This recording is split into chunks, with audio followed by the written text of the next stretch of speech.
Tonight we're in Dulwich in South London. Welcome to Question Time.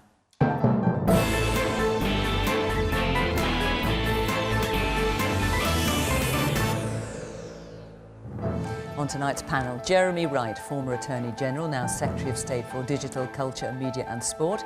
A Labour backbencher who's been the MP for Tottenham for 19 years, known for his campaigns on knife crime, race and the Windrush scandal, David Lammy. Mairead McGuinness MEP for Leo Varadkar's Fine Gael party and the first Vice President of the European Parliament. Charles Moore, columnist for the Daily Telegraph and the Spectator and former editor of both publications and of the Sunday Telegraph. And university lecturer and senior editor at Novara Media, Sarkar.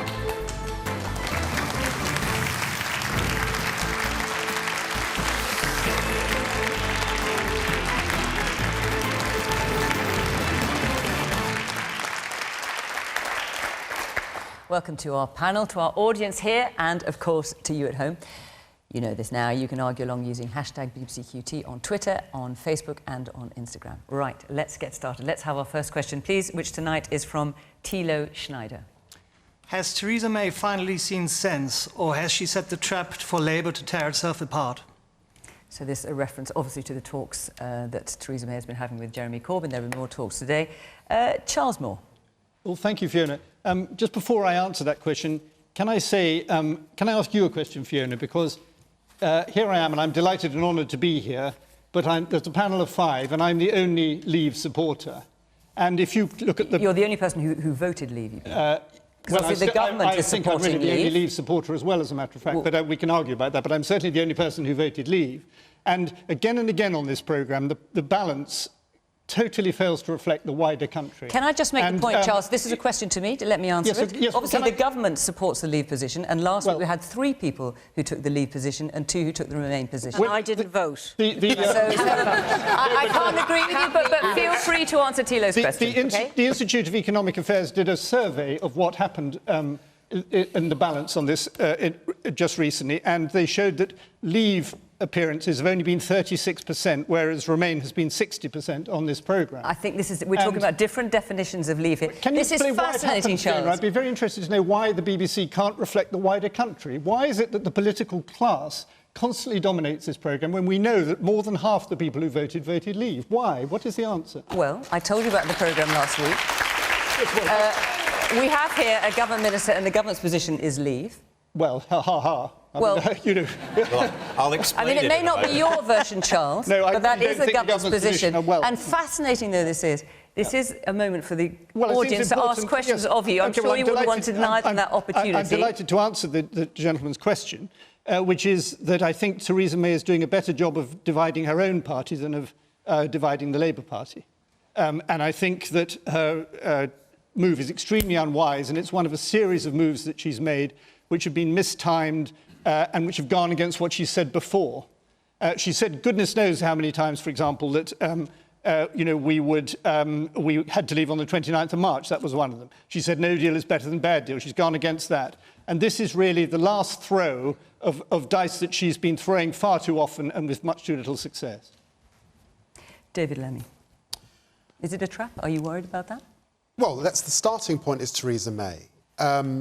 She called a general election that she almost lost, and at that point she should have realised that she had to reach out across Parliament and create a kind of coalition of interests that could get this over the line. She didn't do that. She put in place red lines and was insistent, basically, that what she wanted to do was create a Tory Brexit, keep her party together and basically remain in step with the ERG. We should have left the European Union by now, of course, and at the 11th hour, after the day that we should have left, she's now reaching out to Jeremy Corbyn. I hope he understands that this is a bit of a trap, and that... So you think she's not genuine? I don't know. I suspect she's not very genuine about having a customs union. She's not very genuine about being in a dynamic relationship with a new kind of single market. No, I suspect that, and I'm sure that he will put those things on the table. She will reject them as she always had. And I'm absolutely clear that he should remain insistent that, yes, There is a deal to be found.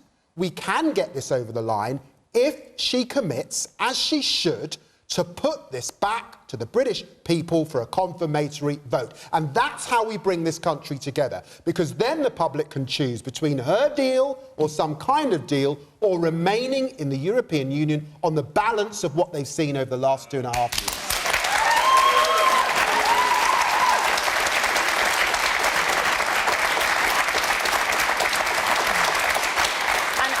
Satisfied, David, that Jeremy Corbyn will do that in his discussions with Theresa May and will push for a second referendum on anything that they might be able to agree?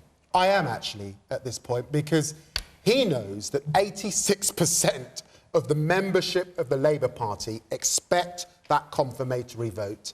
He said it most recently at the Dispatch box. We've signed up to the Beckett Amendment, and I thought Margaret Beckett did an outstanding job working with Peter Kyle and Phil Wilson to get that to a position. It actually got more votes than anything else in Parliament, so we can get this over the line if the Conservatives whip for that, if Labour whip for that, and let's see where we end up. And after we've had that public vote, whatever the British people decide, because now they've got a deal that they can choose from, we move forward as a country together. That is the only way we sort this mess out, in my view.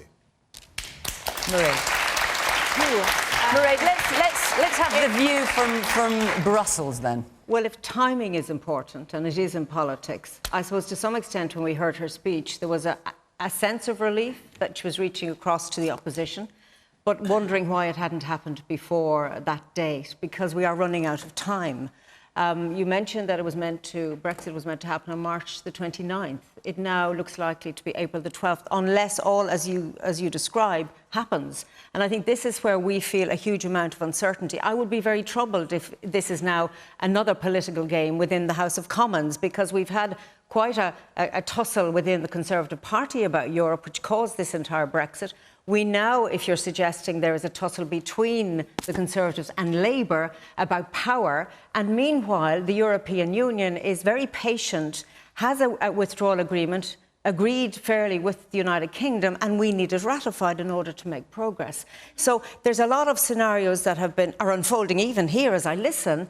Some of them I'd like to see happen, but I don't know which of them will happen. And I'm just quite anxious still that there could be an accidental Brexit because there is no progress. There is no, if you like, direction from the House of Commons. Let's hear from our audience here. David, you say about compromise as in terms of a cross-party compromise. Well, I'm sorry, but you've never, ever compromised. You've always backed a second referendum. You've never been pro-Brexit. And I'm sorry, but why should us Leavers have to compromise if, on your side, you're not at all? And I think it's disgusting, really. I think you're all shameful in Westminster.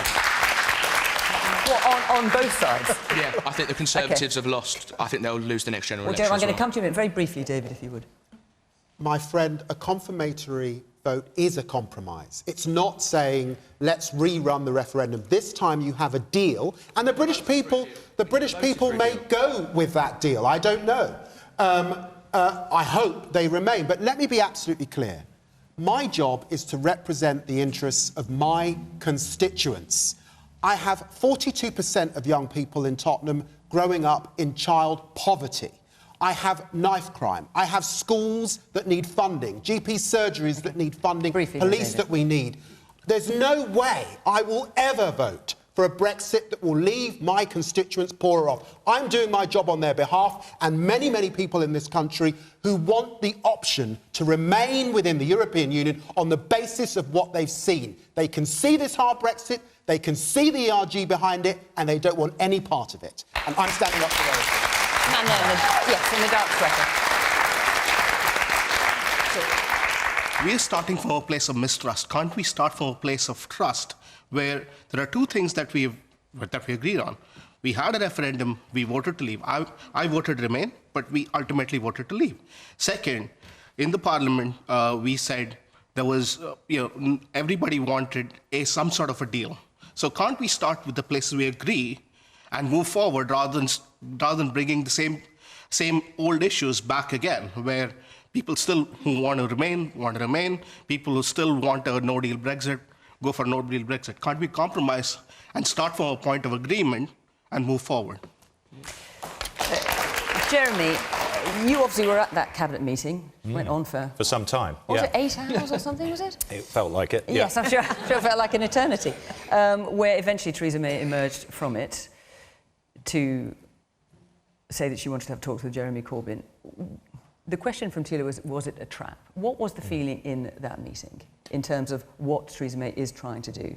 Well, What's she up to? I don't think it's a trap. I think what it is, it's an opportunity for Labour to live up to its responsibilities. The truth is that there are 650 members of Parliament. We've all got to decide how we are going to respond to the huge political challenge that we all face. And it's worth remembering that in 2015, Parliament had a debate about whether or not we should have a referendum on our membership of the European Union. And Parliament decided by an overwhelming majority, including a couple of hundred Labour MPs, that we would have that referendum. And everybody said at the time, whatever the outcome, that's what we'll do. Then we had a decision to make about whether to trigger Article 50, whether to start the process. But hang on, but let's just... Because we could be here for some time if we go through the last 2 years. I mean, forgive me, because I know it feels like it's taken forever, and it might take forever at this rate. But what the question is Theresa May setting a trap for Labour? Or, you know, from what Thilo's saying, is this a genuine attempt to try and find a consensus? In which case, Theresa May will need to compromise, as well as some might argue Jeremy. The point I'm making is we'll all need to compromise, but let's understand that at every point along the road that has led us to where we are, a large proportion of the Labour Party has said it wishes to respect the outcome of the referendum.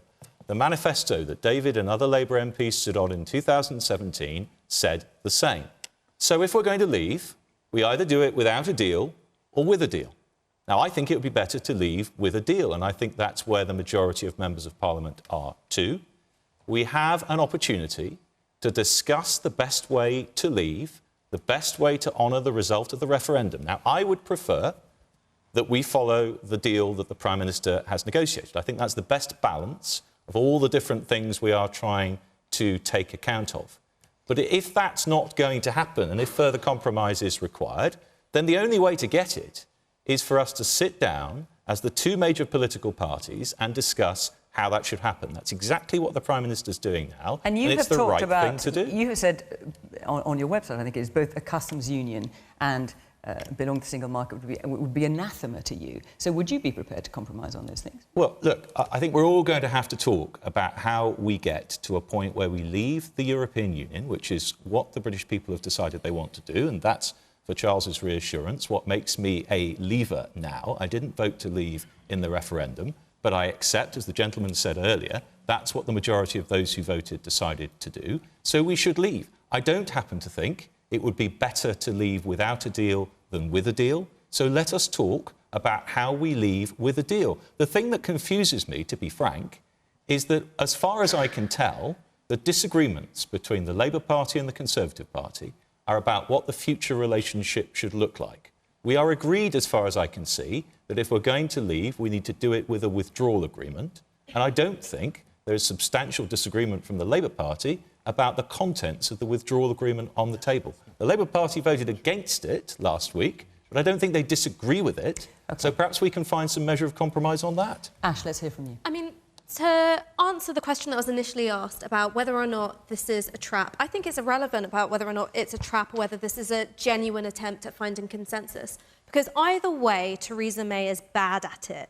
Because if she'd wanted to set an effective trap for Labour, or if she genuinely wanted to build consensus, she would have reached across the aisle 3 years ago. That did not happen. Instead, what she did was played Brexit as an issue of party management, trying to appease the ERG, who actually don't want to be appeased. They want her head on a platter. And now, what she's saying to Jeremy Corbyn, look, let's come up with a deal as long as it broadly resembles my deal, which you've rejected 3 times. And he walks into the room and he goes, OK, let's talk about this. I'm not sure how much constructive material can come out of a meeting like that. It seems to me that Theresa May is doing what she normally does, which is saying, you're not listening to me hard enough, and now let's do it in a smaller room. But there's no room for compromise there. Just out of interest, Jeremy, since we have you here, is Theresa May keeping you, the cabinet, updated on how the discussions are going? She had a discussion yesterday with Jeremy Corbyn. Well, we don't know exactly how the discussions will resolve themselves, but that's but I'm asking, is she keeping you updated as she goes along? That's because they're not over yet. And I think we should. No, but is she keeping you updated as she goes along? We know she plays her cards rather close to her chest. Look, Are you in a group chat? We haven't had a cabinet meeting today.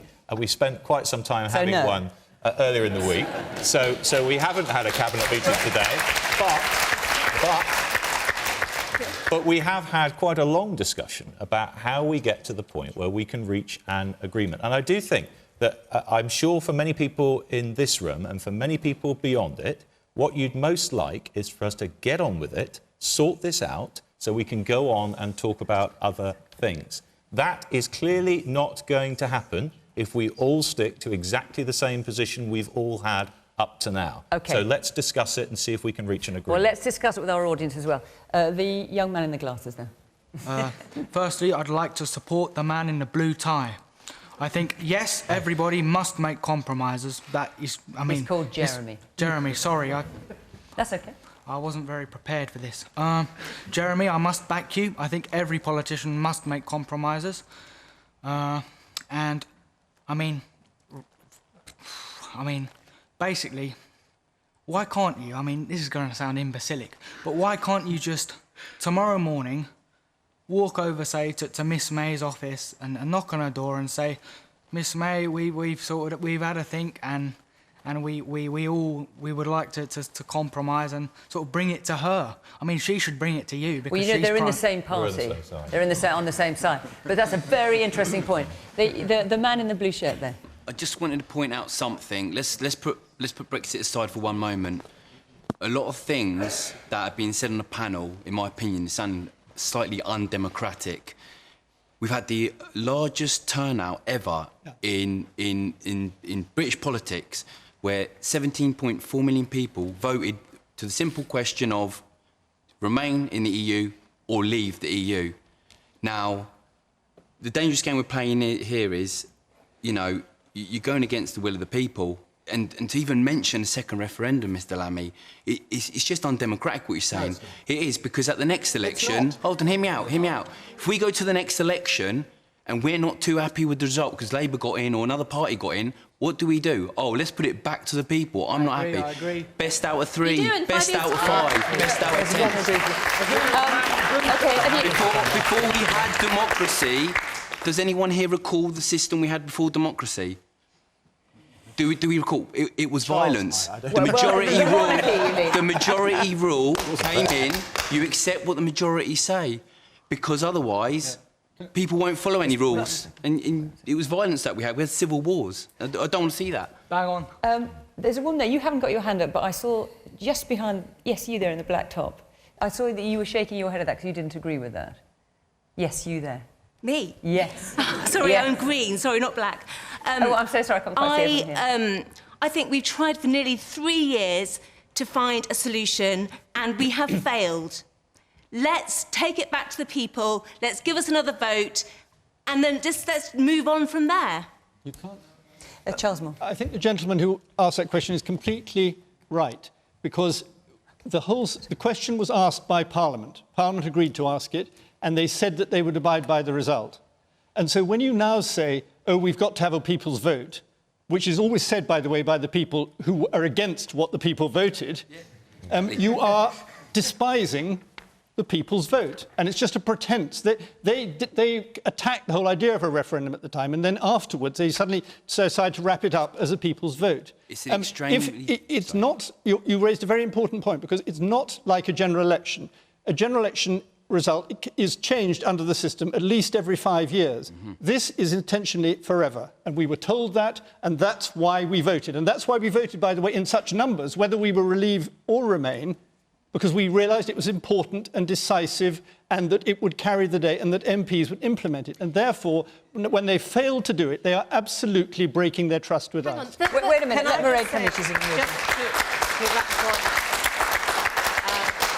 And to the gentleman, you see, the trouble is it wasn't a simple question. It was proposed as a simple question. If it was so simple, why are we, in April of 2019, still debating it internally in the United Kingdom? That is a mystery. And second point, just brief. Sorry. Yeah. In my humble opinion, a lot of MPs are not representing a lot of their areas, because if you look at YouGov poll today, South London, the majority of South London, I can't remember what the exact figure was, wanted to leave.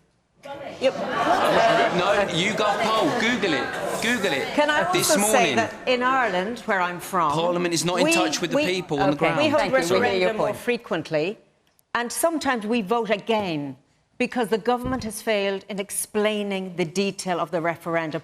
Now, we're angry as citizens, but we go back to the polls with consideration of new information. And I'm afraid that's perhaps what you should try and do. I wish you would, but I know it probably isn't going to happen. But in the absence of that, we need to make progress on this. It's bad for your health. It's bad for the European Union. If there's a crash-out Brexit, it's bad for everybody. Let's hear from the woman in the white shirt now.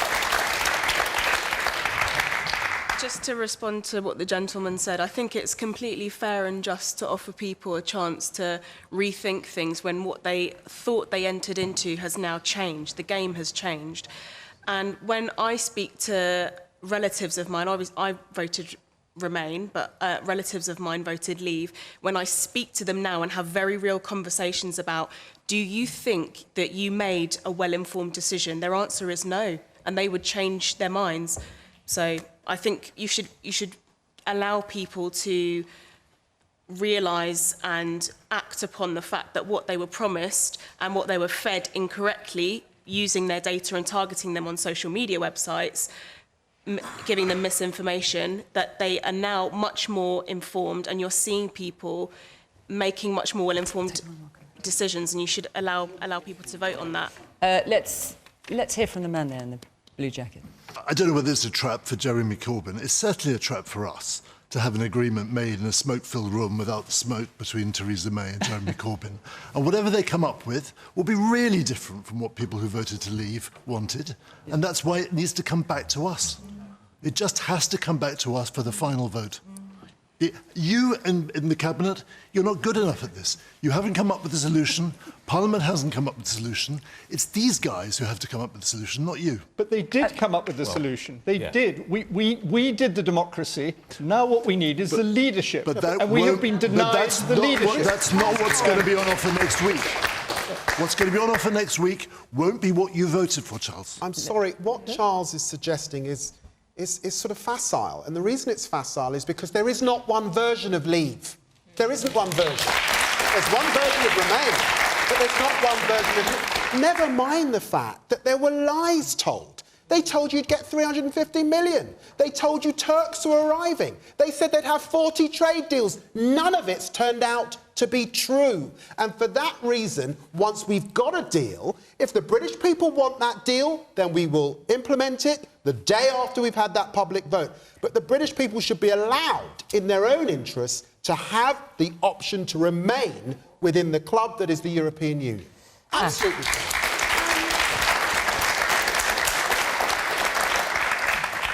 Say something which is going to annoy everyone in the room, so at least there'll be some unity. There is one kind of people's vote that really matters, and it is the constitutionally appropriate thing to do, and it is have a general election. Because I'm no Brexiteer, all right? I voted Remain, but I'm not willing to throw away the vote of 52% of the electorate. What I want to do is take that result, take the fact that when Theresa May put her vision of Brexit to the people in the 2017 general election, she lost her majority, and say, how do you synthesise these into a compromise? For me, that compromise would have looked like something like Common Market 2.0 or a soft Brexit with a customs union, and that protects the rights of EU citizens. Because of ideologues in Parliament, so the headbangers in the ERG, but also the MPs who represent the party formerly known as the Tinger Pendant Group, they're just burning bridges left, right and centre. They're getting rid of that space for compromise. And when nothing can get through Parliament that resembles the mandate that they were given, the mandate that they were given was for compromise, I think you have to take it back to the people in the form of a general election.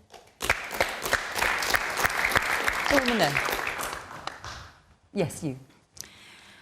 The referendum 2 years ago was based on lies, and so much has come out in the press since then on the number of lies and criminal activity. That's right. And the people should be given the opportunity to have their say again. If some sort of deal can be finalised, it should go back to the people now that the truth has come out, and people should be given the opportunity to make their decision again with full knowledge of the facts. The woman there. I think there's a bit of a danger with equating voting for Leave and being misinformed, because that then obviously to someone that did vote Leave, I voted Remain, but if someone is telling you like consistently that what you were told was wrong and that you've made an uninformed decision, like what are you going to feel like? You're probably going to feel like, well, actually no, I think my opinion is justified.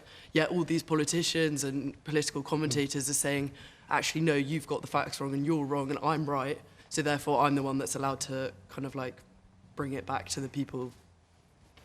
I'm going to take a few more points from the audience, then I'm going to move on to, you'll be relieved to know another aspect of Brexit. But yes, the man there in the red tie.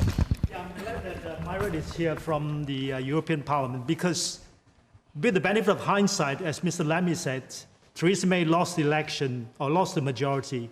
I think we have to put it back to the EU that at that point, they should have said, look, you know, you haven't got a majority in Parliament, you're working with the DUP, you should work right across. So I put a question back to you that the EU could have done a lot more to force a better solution.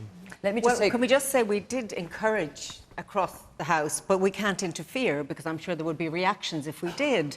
I think it would have been great had this discussion happened before you had the referendum called a Citizens' Assembly, which works. But Mairead, can I ask you, given that I mean, one of the criticisms of Theresa May is that she triggered Article 52C, but clearly that was something that came from the EU, because the EU was not prepared to negotiate.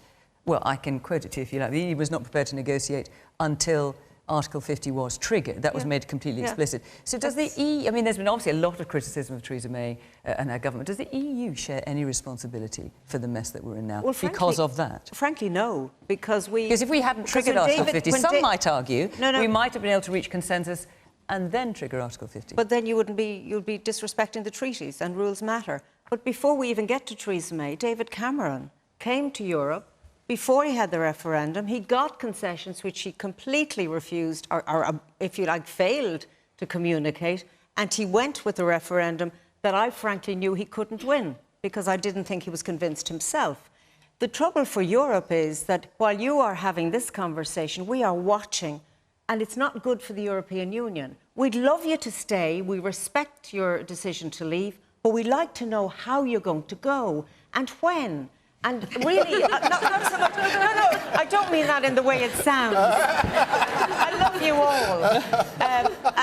Mairead, you're just saying that. No. Actually, it is profoundly sad what the UK is doing. I'm an Irish member of Parliament. We're neighbours. We're close. The Irish issue is obviously fundamental to the withdrawal agreement. I represent all of the counties along the invisible border. There is deep upset and hurt. I think that Britain is hurting. That's how I read it. And I think there is a need for strong politics, and maybe brave politics as well, that would say we are in such uncertainty that is it a longer extension you need? And when is that going to be asked for? And how can that be delivered? Angela Merkel, the Chancellor of Germany, was in Ireland today with our Taoiseach Varadkar. She wants to make sure there is an orderly Brexit. And I think everybody is working to that. But when I hear the divisions even here, I wonder, how are we going to get to that place? And I wish we could help you to do it. And maybe we are at fault. I'll tell you where we were at fault. We didn't take on the Brexiteers in the European Parliament 10 years ago. That we should have done.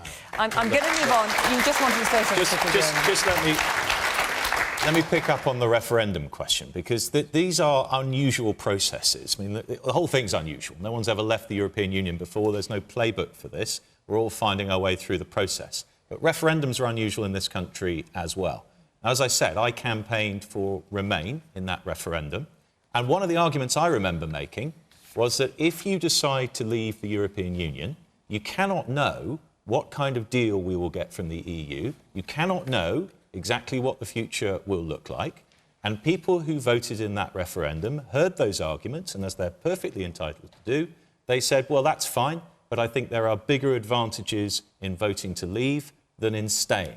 Now, that's a perfectly legitimate choice for people to make in that referendum. And once again, we as parliamentarians said we would respect that decision. So it's a bit late now, I'm afraid, to say we need to have another referendum because we didn't realise what we were getting into. That was one of the risks. Obviously, Philip Hammond thinks it's a perfectly credible proposition to leave. now. And if we were to have, do you want to acknowledge that the Chancellor thinks it's now a perfectly credible proposition, a second referendum? Well, could we make a referendum happen? Yes. But I think we'd have to consider the point that Mairead makes, that there has been so much division in our society as a result of this ongoing debate. There are friendship groups, family groups that are split by this still. We should think very seriously before we want to perpetuate this argument. I think what people want is for us to respect the result of the first referendum and move on to the next phase of this process, which is to talk about the future relationship. Keep in mind, we are still talking about the withdrawal agreement, how we separate, what kind of relationship we have in the future. We haven't got onto yet, and we never will if we can't start to talk sensibly about getting a withdrawal agreement past the House of Commons. OK. I'm going to move on with another question. Charles, I know you want to come in. I'm going to direct this one to you. Let's hear from Maria Houghton. Why don't we just leave without a deal? Why don't we let the EU to sort out all the border issues and focus on the opportunities that this whole referendum was going to bring this country? Can I just ask, with your accent, originally, where are you? I'm coming from Russia, but I spent 30 years here, so I lived here for much longer than I lived in the other country. I've been in a union before, and I'm happily left that union, and that's why I live. I wanted to leave because I didn't want to be in another union. So I didn't see the benefits of a union. Yeah. So why not leave without a deal, Charles?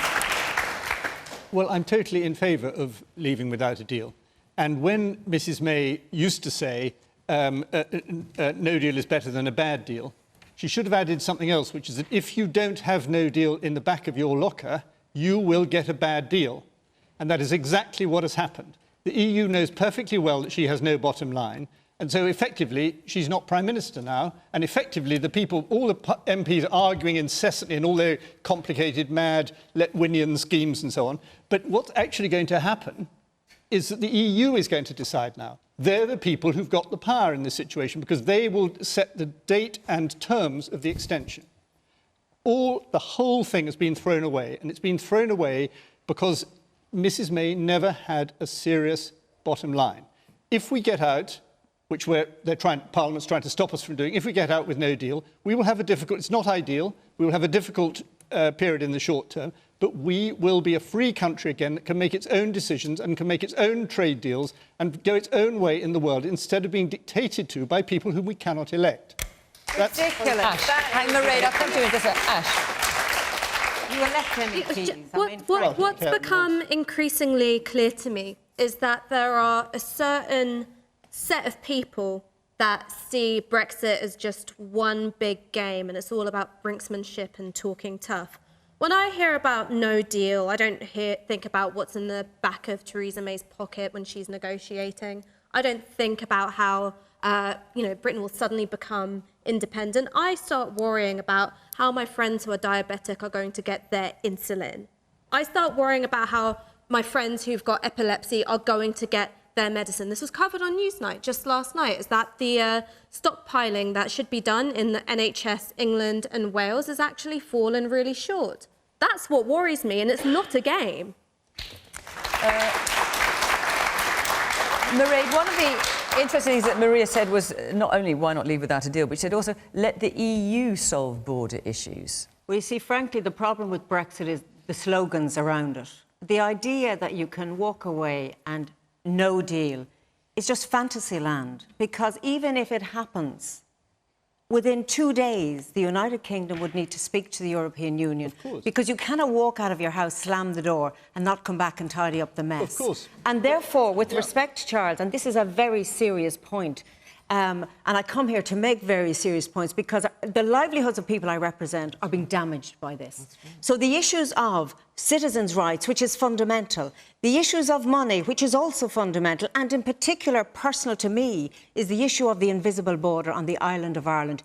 The United Kingdom has a responsibility to make sure that doesn't happen. So you can slam the door, Charles, you'll catch your own fingers, and you won't catch mine. You've got to come back and talk, and we have to be civilised about it, and there is a withdrawal agreement on the table. It seems to me that Ireland, in particular, has dangerously overplayed its hand. If there's a no-deal Brexit, there will be more trouble for you than for us. Well, you you seem to gloat about that. No, that's rather tragic, no, I'm not gloating about it. I'm asking you an important point, which is that actually we could have got Mrs May's deal through if you had given a little bit on the backstop. Because the key thing that the ERG was holding on to and was wanting to move about was the backstop. And if you'd said, for example, and I mean, Dan O'Brien's written about this in the Irish Independent, it's quite a strong view within Ireland, you could have said, OK, let's have a time-limited period and we can sort out the details later. And that would have been just enough to get it over the line. They were just waiting for a concession. Can I remind you that it was a Prime Minister who wanted what is currently in the withdrawal agreement? Oh, yes. So with respect to your point... I'm not defending our Prime Minister in any way. Europe had a different version. But the Prime Minister is the leader of this country. She negotiates well, she's not anymore, actually, but... she is. She is our interlocutor. Yeah. But am I not right that Ireland could have moved in a different way? Absolutely. I was going to say, sorry. No, actually, the only thing I just want to say, Mairead, I just want to clarify something with you, because you mentioned this last year, and you said it's rather difficult to see what might happen if there's no deal. But I'll guarantee you this, there'll be no hard border on the island of Ireland. Well, so when I heard that, I thought, what's all the fuss about then? Is that because whatever happens, there won't be a hard border, and the considerable anxiety that people have had about what would happen has been misplaced? What did you mean by that? What I mean is that because I represent that region, it is unthinkable that we would go back to infrastructure in that region. I grew up in County Louth, so I know all about it. So if the EU won't let it happen... No. It should not people worrying unnecessarily. Who's going to put in the hard border? Hold on. There are two issues Who's going to put it in? There are two issues. One is the issue of the no infrastructure. The second issue is protecting the single market. And there are issues there. So there are talks about where checks might happen. So you'll put in the hard border? So you'll put in the hard border? No, Charles, we will not. And Good. let me reassure Good. you. Well, then you won't, and we won't. Yes, but so who's going to? But the single market of the European Union will have to be protected. So the EU is going to put in border patrol. I just want to say, this is a riveting conversation, and I appreciate it. But the fact it is just between the two of you. There's a whole audience here with their hands up. It's for everyone, because it affects I think then we need to let them in. Yes, the man there in the jacket. Sorry, I know Charles feels a bit outnumbered tonight, so I want to give him a chance to retract something he said earlier, or maybe not. Can I just say he's not outnumbered in terms of the members in the audience who voted to leave? I want to make that completely clear. Charles is not outnumbered one iota. But do please make your point. I agree with you 100%, but he obviously felt outnumbered. So maybe you want to retract something... Not with you, ladies and gentlemen, with the panel I'm outnumbered. Yes. Maybe you want to retract something you said or not. You said that referendums are different and their results have to be honoured forever. Do you really believe that? OK, so let's not... with the greatest way, should we not get back into the whole referendum? We're never going to move on. And Charles, we've heard a lot from you, so I'm just going to try and hear a little bit from the panel as well. The man there in the blue sweater. To the lady who asked the question about leaving with no deal, regardless of the Irish border problem, which is, it goes without saying that coming anywhere near close to violating or contradicting the terms of the Good Friday Agreement is a dangerous game. We also have Chris Grayling signing contracts with ferry companies that have no ships. And we have the National Police Chiefs Council today said that they were preparing, if we have a no deal next week, for 10,000 riot police to be on the streets of the UK. There are institutions in this country that are telling us that it's a terrible idea. Either they're saying it explicitly or they're implying it through their actions. So I do not understand how you can just so brazenly support that approach. Yes. The man there in the orange shirt. Well, my question is about leave and remain. Can the panel tell us what they think about the future of young people in this country, young generation remaining in Europe? Do you think that they would like to remain there forever, or, do another Brexit? Younger generation. What we're discussing now is about the present situation, about us. What about the future? Younger generation, we're trying to commit ourselves on their behalf. My question is, does the panel ever think of the future of younger generation? You think they would like to be attached to the apron strings of Europe forever? OK, thank you for your question. Another Brexit? David Lammy. I've got to deal with this point of no deal. Look. But you've also got to answer the question. Well, the point is, you cannot leave a 274 billion market that you've been engaged in, of goods, of services, of capital, of people, and think that it's not going to hurt. And you have to understand what that hurt means. It means people's jobs. It means people's livelihoods. It means people experiencing chaotic lives, many of whom already have chaotic lives. I've got to say, for Charles, Eton, Cambridge, maybe leaving with no deal, no problem. For Jacob Rees-Mogg and his sovereign wealth fund and all those disaster capitalists, they will make money. But for ordinary people, they will suffer. They will suffer terribly. And it is a travesty that we've got to a place where a mainstream political party could want to wreak this kind of havoc on our country. We have to stand up to it. This is not an Etonian joke. This is a serious chasm that will break this country in half.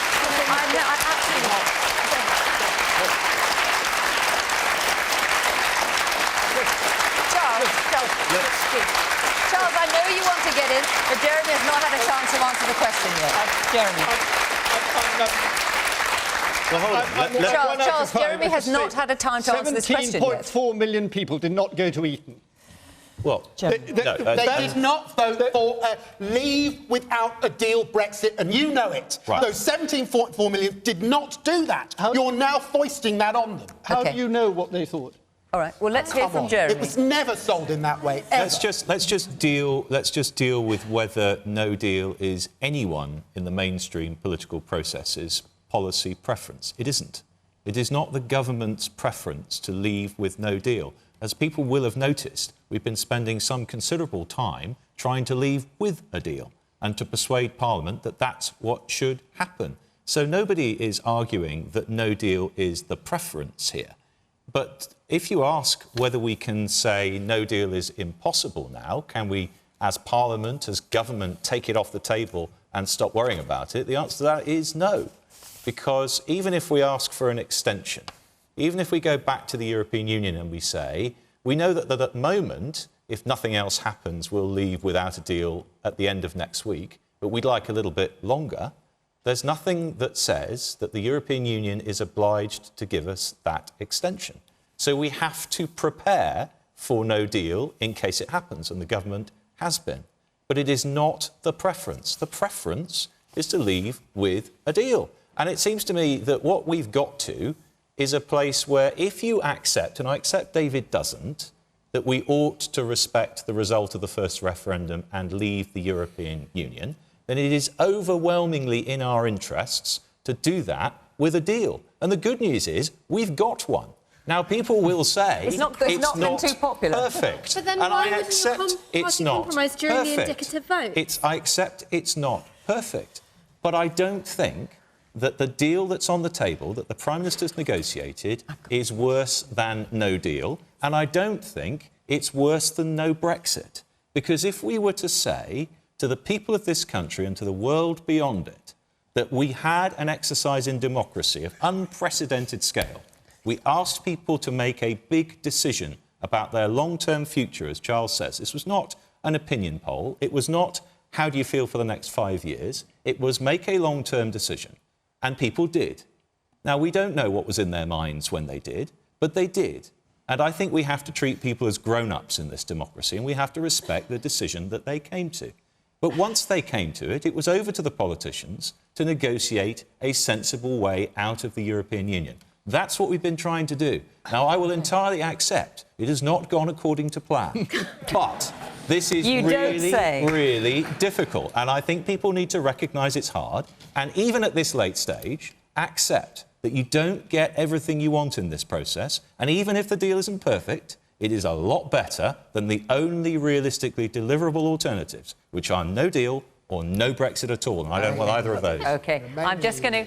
We've spent almost all the programme talking about Brexit, and actually there were an awful lot of questions on this next subject, so I very much want to raise it, if you'll bear with me. And this comes from John Pepper. With existing pressures on teachers and nurses, is it fair to make them responsible for preventing knife crime? Now, this follows... there was a Home Office announcement about new plans which would make teachers and health workers accountable in some way. I'm not entirely sure how, so Jeremy, you might be able to explain that, if they fail to spot violent behaviour. Ash, do you want to kick us off on that? You were really right to identify with existing pressures, because unless you fund public services properly, education, children's social care, healthcare, piling on another statutory obligation isn't going to help anyone. So just up the road, in Lambeth Council had £238 million taken out of its budget. It's got to find roughly £37 million in savings in the next 4 years. What do you think that's going to do for its children's social care services, for its early intervention services, all these things that we know are effective at reducing rates of serious youth violence? And one thing which really winds me up is that we have this conversation when it comes to violence again and again. We wring our hands, we go, oh, what is to be done? You open up the pages of the Evening Standard when you're on the tube home, you look at serious youth violence and you go, oh, this must be the result of poor parenting or some kind of cultural pathology, rather than poverty of the kind that its editor, George Osborne, engineered and oversaw with years of austerity.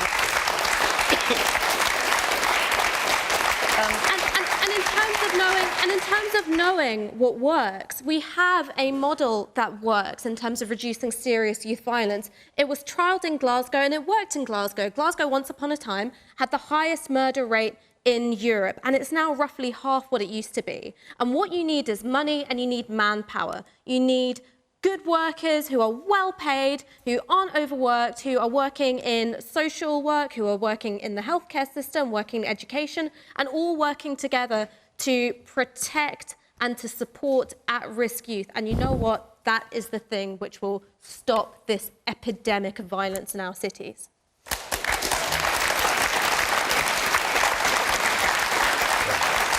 Jeremy, can you just, given the question was about teachers and health workers, can you just explain to us what this proposal is? Is it that if...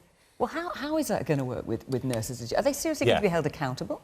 Well, look, I think what this was about, and it is, as you say, good to get onto this subject, because I think this is something that people care about, dare I say it, even more than Brexit. And it's also something on which there's a good deal of agreement. So David and I were sat next to each other at this knife crime summit on Monday, and there were other Labour MPs there too, and a good thing too. And this was really an effort to move the argument about this kind of crime away from a purely law enforcement response. And I think we'll all agree, and I agree with a lot of what Ash has just said, we'll all agree that the better thing to do is to try and divert young people away from crime first, before they get anywhere near it, rather than to clear up the mess when they've committed offences. And so what this is really about is saying, if you are a teacher, if you are a doctor or a nurse working in A&E, for example, and you can see the signs of this kind of violence, or if you're a teacher, if you can see the signs of someone who might be gravitating towards this kind of violence, then please say something. To who? Please involve the authorities of all kinds. And let me explain what I mean by that.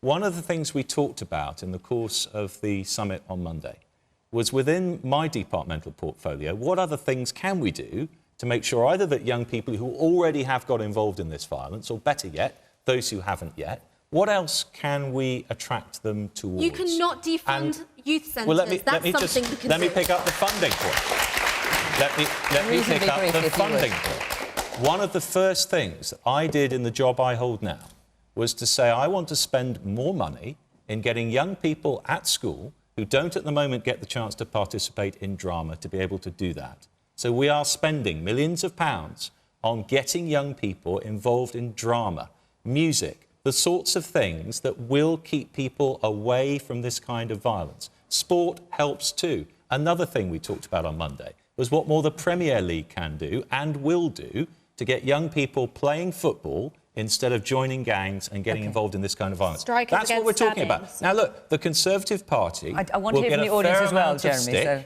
from some corners of the media for saying anything other than this is a law enforcement problem and we must toughen up the law enforcement response. But I'm perfectly prepared to take that kind of abuse because I think this is a problem that doesn't just require a law enforcement response, it requires a much broader one, and that's what we're talking about. The woman there in the blue jacket. What this is really about is the government shirking responsibility for why we are where we are. I am a teacher. I've worked in education for 15 years in London. Children that I have taught have been killed. Children that I have taught have killed. The reason that we are where we are, and it isn't going to be remedied by the Premier League or extra drama classes, is because we have had millions of pounds worth of cuts to preventative early intervention services that are vital for young people in this country. And the fact that Sajid Javid said that this week, I thought it was on April the 1st, I thought it was an April Fool's joke, because the disregard that our government has for people who are on the ground doing this work, who know why we are where we are, to suggest that teachers and nurses who already do all of this anyway could be in some way further responsible for the fact that children are killing each other because there is nothing left for many of those children in society is disgraceful, and it says a lot about our government, that our government doesn't trust us.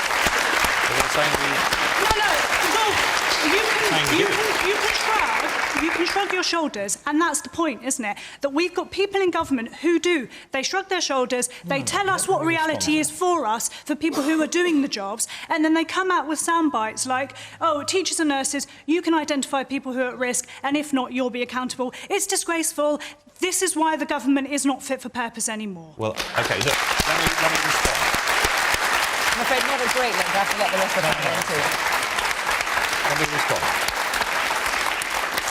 It is absolutely because we do think that the people who are in your position doing the work that you do have a huge amount to contribute to this, that we are saying what we're saying. It could have been open to us, couldn't it, to have said, look, knife crime, law and order problem, toughen up the sentences, give the police more powers, make sure that they get a lot longer inside. But we've said, look, this is a lot more complicated than that. This is about what happens in school and out of school. It's what happens in all of the circumstances that apply just after the school day, particularly. All of those things that you have talked about, we agree. And that's exactly why we're suggesting that this is something that could be seen as a much broader problem than a law enforcement one. That's the point. I don't think we're disagreeing. He increased the budget for early intervention services, and then he took, I think it was like £4 million out of that budget. No, what you're saying there's is a 200 million. Laughable. There's a 200 million pound. Laughable. 200 million pound fund that the Home Secretary has set up in order to do precisely the kind of work and quietly that you're talking about. I need to hear. This is a sticking plaster. This is something that goes on after we're in a catastrophic situation. So you can't say, we agree, we agree, we agree, if you are not being honest about all of the things the government has done up to now to cause the problems that we have, and then stick something on the top. David Lammy. That's not honest.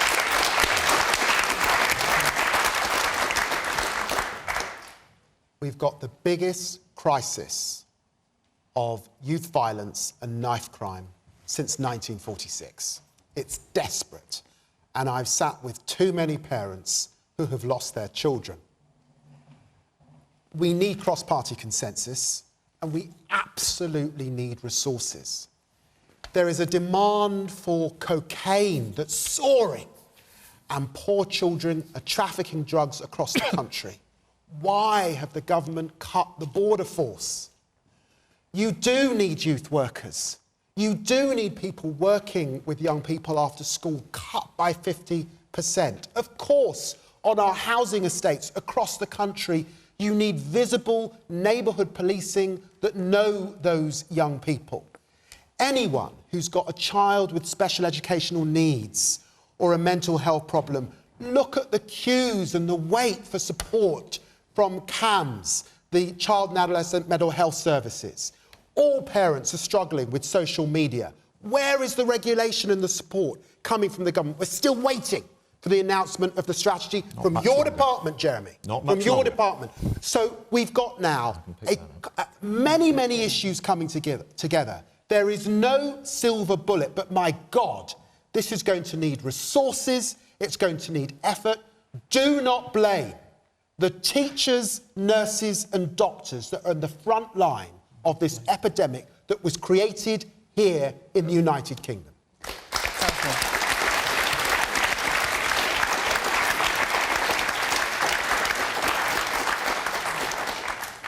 I quite agree with, I think, what's coming from the original question and from the lady who is a teacher, that the idea of making teachers legally accountable for doing what is proposed is absolutely monstrous, because it's putting a sort of blame on them. But what I do also think is important, I want to look at the question in a slightly different way. What's going on? Who is being killed and by whom? Ash raised the question of Glasgow and the example of Glasgow. What we're dealing with in this situation is not actually what used to happen much more in Glasgow, which tended to be, for example, a great deal of drunken knifings on a Saturday night.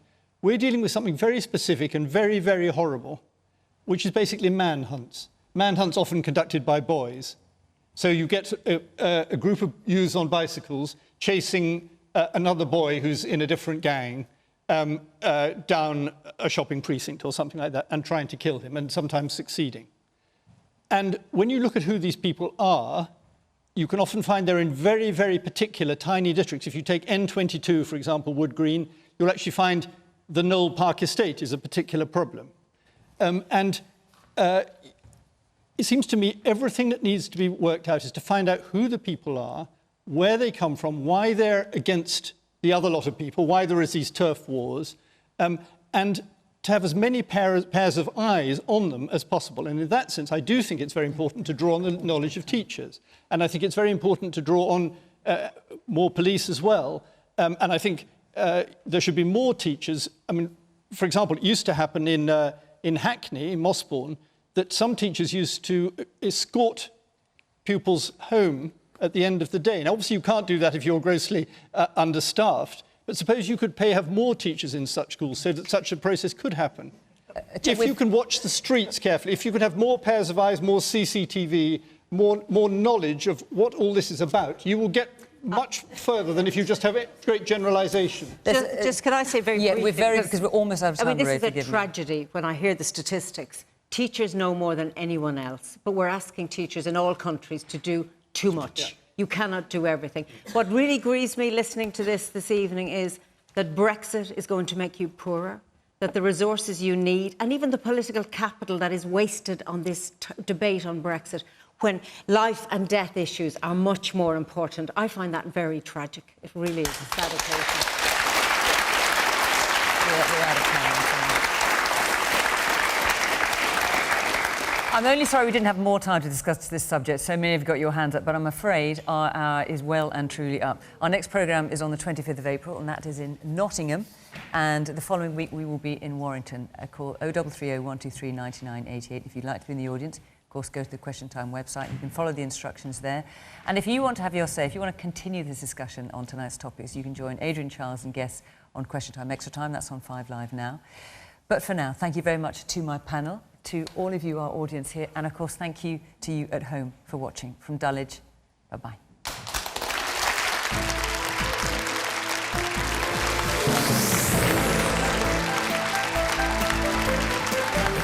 Have I Got News for You returns tomorrow with guest host David Dimbleby. Name rings a bell. Join Hislop and Merton tomorrow at 9 on BBC One. But next, including the Newport West by-election, it's This Week.